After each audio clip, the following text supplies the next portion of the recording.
Bonjour et bienvenue dans cette nouvelle vidéo de la chaîne Ulapse. Alors aujourd'hui, je vous propose qu'on démarre peut-être ensemble une nouvelle rubrique. Sur quelle thématique me direz-vous? Eh bien, je vais vous répondre. Je vous propose qu'on découvre ensemble le langage Python. Alors, tout d'abord, je précise que je ne connais pas du tout. Donc je vais, durant ces vidéos, en fait, découvrir en même temps que vous euh, comment ce langage fonctionne.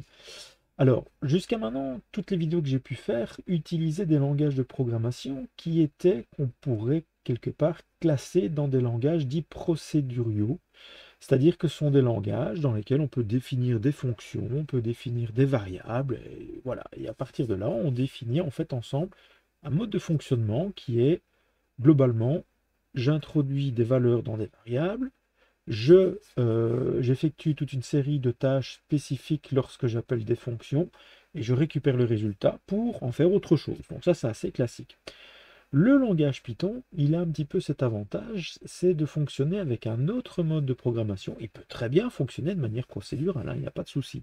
Mais par contre, il va fonctionner un peu, en tout cas c'est avec ça que je voudrais travailler avec vous, c'est sous la forme de langage orienté objet. Alors, en deux mots, qu'est-ce que c'est? Euh, Très simple. On va voir si c'est très simple. En tout cas, c'est comme ça que je pense l'avoir compris. Les langages objets sont en fait une méthode de programmation, un mode de programmation qui est tel que tous les éléments qui composent, qui constituent votre programme sont en fait des briques. Des briques qui, quelque part, lorsqu'on les assemble, forment finalement la totalité de votre programme, de votre projet proprement dit. Donc, globalement, un objet, c'est une variable, c'est en même temps des méthodes, et tout ça imbriqué dans ce qu'on appelle une classe. Alors, en fait, on va apprendre à définir ces objets. Comment? En écrivant la définition de nos classes, en disant, tiens, voilà, dans cette classe, ça va être une classe qui va contenir telle variable, mais en même temps va contenir aussi des méthodes, donc des fonctions, des méthodes que l'on pourra appeler et qui nous permettront, au sein de cet objet, au sein de cette entité, de ce module, de cette brique, de pouvoir effectuer toute une série de tâches qui sera en relation avec cet objet. Voilà, on va essayer de comprendre comme ça. Alors donc, dans un premier temps, essayez d'avoir l'esprit très ouvert à vous imaginer qu'en fait, on va travailler des briques de Lego. Voilà. Alors, comment ça marche? Je vous propose qu'on rentre directement dans le vif du sujet.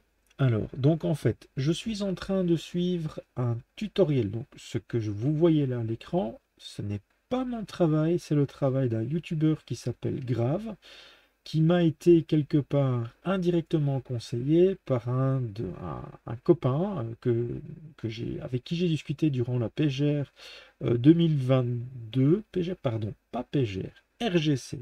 J'ai participé aux deux conventions.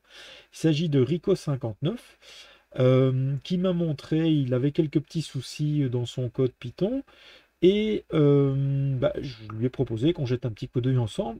Et je vous spoilie déjà tout de suite la fin, on n'a pas trouvé la solution au problème qu'il avait. Mais par contre, j'ai pu constater qu'il utilisait enfin qu'il était en train d'apprendre aussi le langage Python.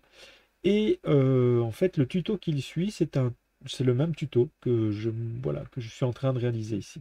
Alors globalement, le tuto se déroule en 10 vidéos distinctes, j'en suis à la deuxième, mais je voulais vous montrer là où ça en était maintenant, et essayer, je dis bien essayer, de vous faire comprendre ce que moi j'ai compris. Donc ne vous inquiétez pas si c'est pas clair, c'est que ça ne l'est pas pour moi non plus. Mais l'idée, c'est d'appréhender ensemble les différents concepts de manière à ce que lorsque nous les comprendrons dans leur globalité, nous puissions exploiter ces mêmes concepts pour réaliser un projet, cette fois, qui ne sera plus une copie, mais un projet personnel.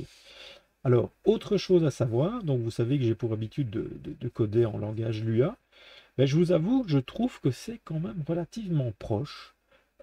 Pourquoi? Parce qu'il y a certains automatismes qu'on retrouve en Lua qu'on retrouve aussi en Python. Donc, et quelque part, ce langage, en fait, ça me plaît bien. Je veux dire, je l'aborde avec beaucoup de plaisir, parce que je trouve qu'il est assez clair. Et puis, je vous dis honnêtement, j'ai fait l'acquisition de ce bouquin. J'espère qu'on le voit bien. Je vais essayer de, voilà, oups, plutôt ici, voilà, pour que vous n'ayez pas trop le reflet. Voilà, je vous le conseille vivement. Il coûte à peu de choses près 32 € si je vois bien sur l'arrière du bouquin. Donc, vous devriez l'avoir assez aisément au même prix. Alors, donc, il faut savoir que le langage Python, c'est un langage qui est extrêmement utilisé dans le monde du développement. C'est un langage interprété. Alors, qu'est-ce que c'est qu'un langage interprété pour ceux qui ne le savent pas? C'est en fait un langage qui, si vous voulez, fonctionne en lisant votre code comme étant un fichier texte.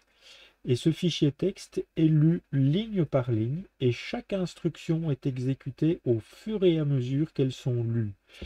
Contrairement à un langage compilé, où en fait vous avez rédigé avec une certaine syntaxe toute une série de choses, lorsque le langage compilé, enfin lorsque votre fichier texte va être compilé, il va être transformé, si vous voulez, dans un code qu'on pourrait appeler objet, voilà, qui va être en fait un ensemble d'instructions qui sont plus proches du processeur afin d'être interprétées plus aisément par lui, donc une espèce de code dit objet mais assembleur.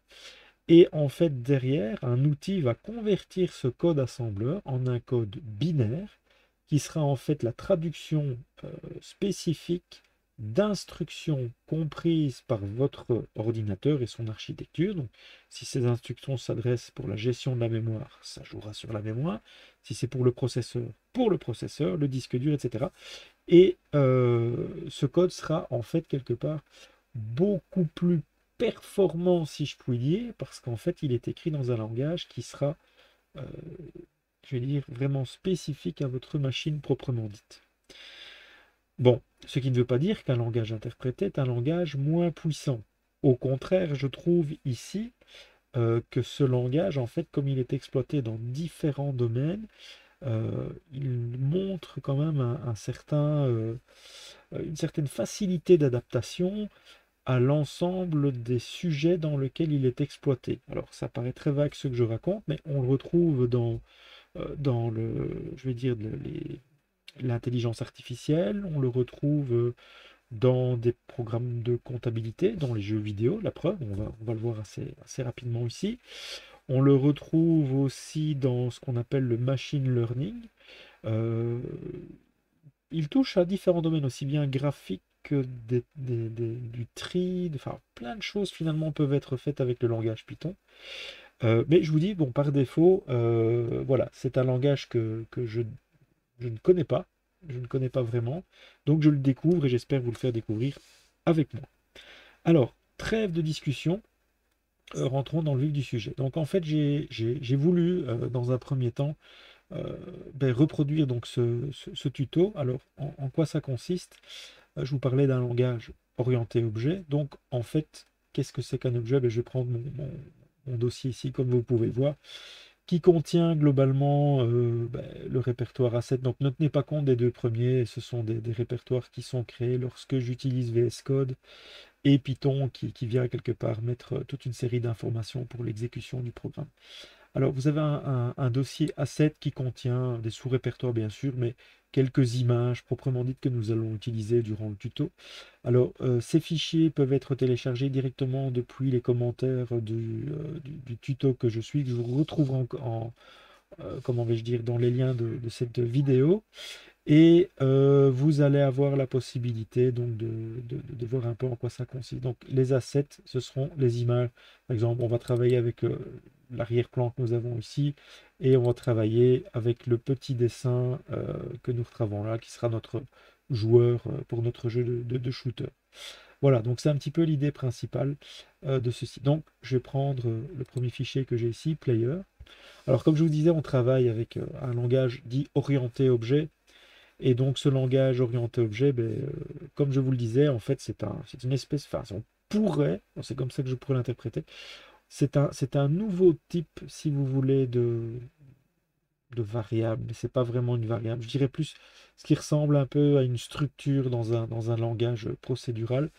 Pourquoi? Parce que dans cette structure, quand par exemple on définit une structure en C, vous pouvez définir une structure, c'est en fait une nouvelle sorte de variable qui comporte des variables types. Donc on pourrait définir une structure qui contient des entiers, une chaîne de caractères, voilà, éventuellement même une autre structure proprement dite, pour définir une nouvelle entité exploitable par le langage C. Donc ici, ben, cette entité exploitable, c'est ce qu'on appelle une classe. Et dans cette classe, ben, je l'ai par exemple appelée player, qui est en fait qui prend comme paramètre, si vous voulez, le module PI On verra ce que c'est qu'un module. Au niveau des sprites, et on définit finalement qu'il s'agit quelque part, donc le player, c'est en fait une classe qui va travailler sur un sprite. Alors, qu'est-ce que c'est proprement dit? Donc, on va lui faire hériter, ce sont des termes qu'on va devoir essayer de comprendre, hein. On va faire hériter, si vous voulez, de toutes les propriétés méthodes que l'on retrouve dans la classe PIGame, qui est un autre module derrière, et on va lui rajouter, on va surcharger cette classe de différentes variables complémentaires. Donc, par exemple, la variable santé, max heal, total, velocity, etc., etc. Et ça, on peut retrouver quelque part dans le langage Lua quand on définit, si vous voulez, donc une variable spécifique à Lua. Ben, vous voyez qu'on appelle parfois une variable point suivi de toute une série de paramètres derrière. Ben, c'est ça. Ici, ce sont les, comment vais-je dire, les variables qui composent, si vous voulez, la classe player. Alors, c'est là la différence, c'est que en plus de la variable, on peut définir, ça ne s'appelle pas dans le langage objet une fonction, mais ça s'appelle une méthode. Alors on définit deux, en tout cas dans cette classe-ci, j'ai défini deux méthodes.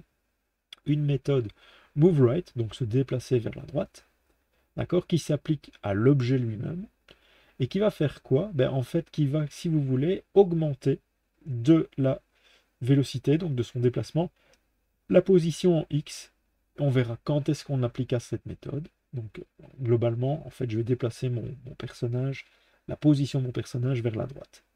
Et forcément, ici, ben, la même chose vers la gauche. Donc je vais décrémenter de la valeur de la vélocité la position en X de mon objet player. Donc c'est ce que fait, si vous voulez, la classe player.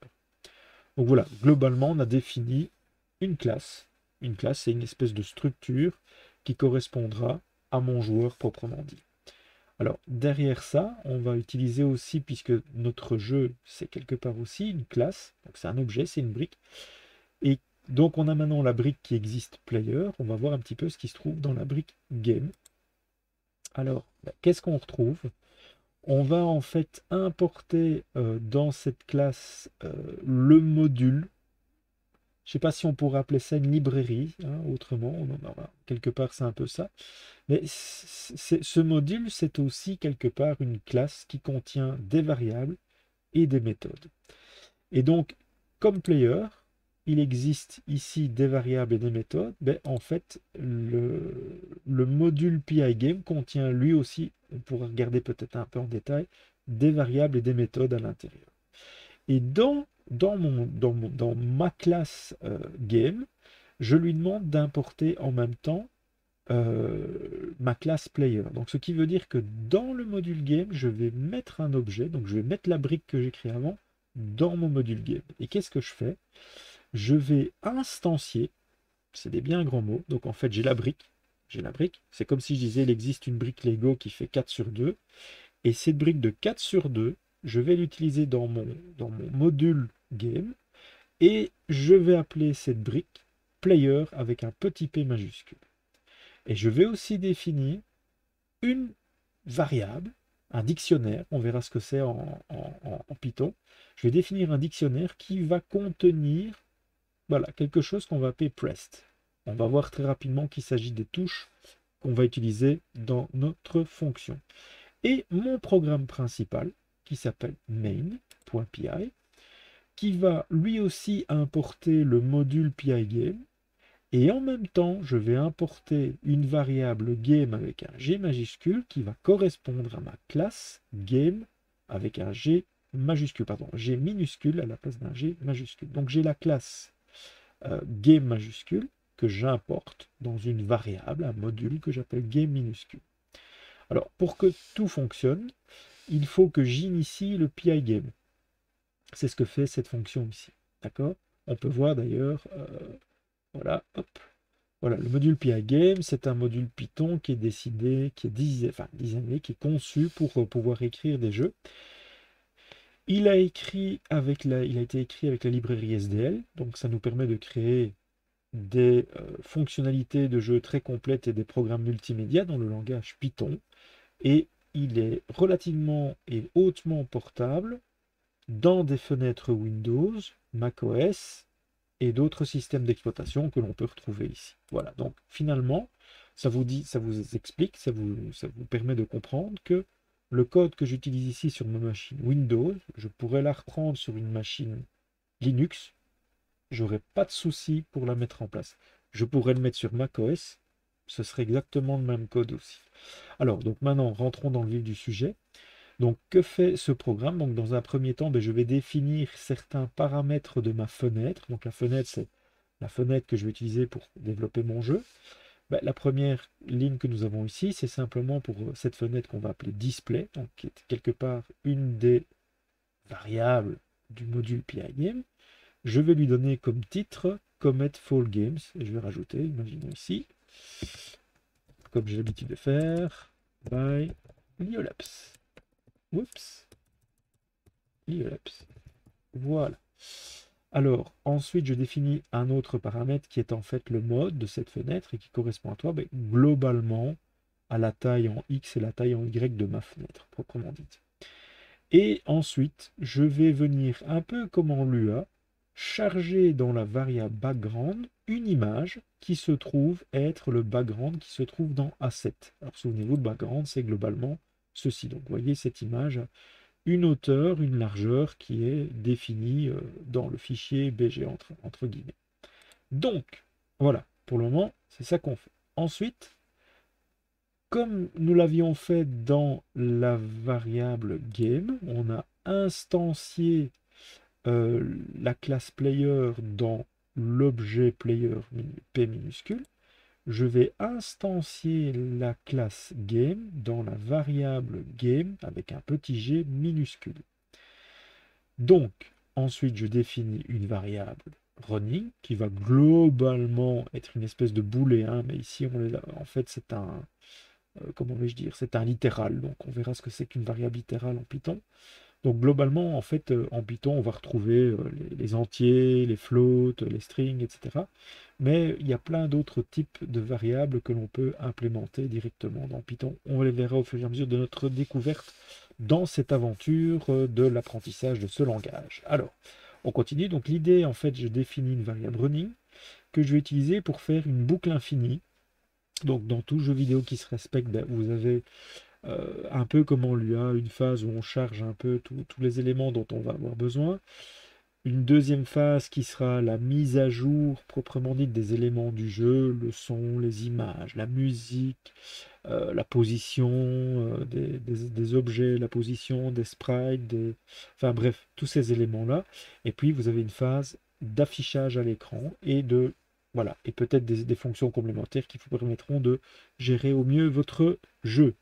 Alors, continuons dans le vif du sujet. Qu'est-ce que l'on voit? Donc, dans un premier temps, on va venir le blitter. Donc, blitter, globalement, c'est quoi? C'est en fait afficher à l'écran, enfin afficher dans la mémoire qui va servir d'écran à la fois l'image du joueur et sa position. Donc, on a l'image, on a sa position. Alors, tout ça, ça a été défini. Où ça, vous me direz-vous? Dans l'élément player, on a quelque part la position en X, la position en Y qu'on a ici, qui quelque part sont stockées dans rect que nous avons là. Et donc lui, c'est la position proprement dite qu'on utilise. Alors, à quoi correspond l'image? À nouveau, dans player, donc l'image, player, cette image, c'est ce que nous avons défini comme étant cette image-ci. J'attire votre attention sur le fait que le dessin proprement dit est en fait incorporé dans un rectangle qui contient un peu de vide sur la gauche, un peu de vide sur la droite, un peu de vide en dessous, un peu de vide au-dessus. Ok, soyez attentifs à ça, vous allez voir, ça a une importance. Alors, Ensuite, après le bleed du player, ben, on a aussi le bleed du background qui est ici. Donc c'est dans l'ordre d'affichage. Donc ça veut dire que ce que vous affichez après va se trouver, si vous voulez, comme par calque au fur et à mesure. Les derniers éléments que vous affichez dans le bleed se trouveront à l'avant de l'écran et les premiers se trouveront à l'arrière. D'accord? On verra ça par la suite. On va voir un peu comment ça fonctionne. Et puis, vous avez ici globalement une fonction qui va vérifier si le joueur, l'utilisateur du programme, a appuyé sur la touche de gauche ou appuyé sur la touche de droite, et dans ce cas-là, déplacer votre personnage. Évidemment, vous allez me dire, mais tiens, qu'est-ce que c'est, Lionel, ce que tu as mis juste ici derrière? Ben, écoutez, en fait, l'objectif, c'est de pouvoir permettre au joueur, lorsqu'il appuie sur la touche, ben, en fait, de déplacer votre personnage. Mais si on ne lui donne pas des limites, ben, si vous le faites aller à fond vers la gauche, ben, il va sortir de votre écran. Si vous le faites à fond vers la droite, il va sortir à droite de votre écran. Et ça, ce sont des garde-fous qui me permettent d'empêcher l'image de quitter l'affichage écran proprement dit. On verra ça dans les détails. Et puis vous avez, ben, comme la fonction update en UA, vous avez la mise à jour de l'écran proprement dit qui est ici. Donc tous les éléments seront calculés et puis ils s'affichent tout bêtement. Après, nous allons aussi faire ici aussi gérer un peu les événements du jeu. Donc tout simplement ben, vérifier qu'on a quitté le jeu. Donc dans ce cas-là, ça permettra de vider, si vous voulez, de détruire tous les objets qui ont été créés dans PI Game pour libérer de la mémoire, que ce ne soit pas monopolisé inutilement. Et nous avons ici, en fait, dans le type d'événement, on va venir stocker, si vous voulez, le fait qu'une touche est maintenue enfoncée ou est relâchée pour que quand l'utilisateur maintient la touche enfoncée, ben, en fait, l'ordinateur prenne en compte le déplacement proprement dit de votre sprite. Sinon, en fait, en maintenant enfoncé, ben, il l'aura décalé une fois et ça reste figé. Si on le met dans ce dictionnaire, on va venir rappeler à l'ordinateur qu'il doit maintenir la touche enfoncée. Si la touche est maintenue enfoncée, de déplacer, bien évidemment, votre personnage. Alors voilà, ça c'est ce que j'ai compris de la deuxième vidéo du tuto de Grave. Nous allons voir maintenant un petit peu en quoi ça consiste le résultat. Eh bien, c'est parti. Voilà, donc on a bel et bien notre fenêtre avec le titre. Je vais essayer de voir si on pourra changer éventuellement le petit logo qui est ici. À mon avis, ça doit être faisable. Vous avez votre background qui s'affiche partiellement parce que l'image est plus grande que ce qui n'est affiché ici. Et vous avez votre sprite qui a été positionné là où nous l'avons écrit dans player.py. Si j'appuie sur la touche de droite, ben, mon personnage se déplace. Donc voilà, j'appuie successivement à droite ou à gauche. Mais lorsque j'atteins un bord, attention, je vous rappelle qu'il y a un espace entre le bord du dessin et le cadre qui contient ce dessin, ce qui explique pourquoi votre personnage ne touche pas les bords et laisse environ 1 cm avant de le trouver, aussi bien à droite qu'à gauche de cet écran. Donc voilà, voilà où j'en suis aujourd'hui, voilà où quelque part nous sommes. Donc ben, on va voir un petit peu au fur et à mesure les choses que nous allons apprendre ensemble. Nous allons peut-être corriger ce que je vous ai dit ici, tant que je vous dis, je ne maîtrise pas du tout encore ce langage et je ne maîtrise pas encore tous les concepts de la programmation orientée objet. Donc, ben, voilà, je vous propose de démarrer cette petite rubrique de temps en temps ensemble, d'y rajouter régulièrement une vidéo pour vous permettre de mieux appréhender ceci. Et donc, ben, je tenais à vous remercier de m'avoir suivi aussi longtemps sur cette vidéo. Ben, comme d'habitude, si ça vous a plu, ben, n'hésitez pas à vous abonner si ce n'était pas le cas, d'activer la touche de notification pour vous permettre de voir lorsque une nouvelle vidéo sera disponible sur cette chaîne. Et bien sûr, bah, le grand classique du principe YouTube, pour améliorer ma visibilité, pour vous permettre aussi de pouvoir voir des sujets tels que celui-ci, ben, de partager cette vidéo pour que plus il y aura de passionnés qui suivra cette chaîne, et plus moi je serai motivé aussi à vous faire du nouveau contenu. Donc en tout cas, merci à vous de m'avoir suivi jusque-là, et je vous dis à très bientôt sur Liolabs, et donc à ciao ciao ciao.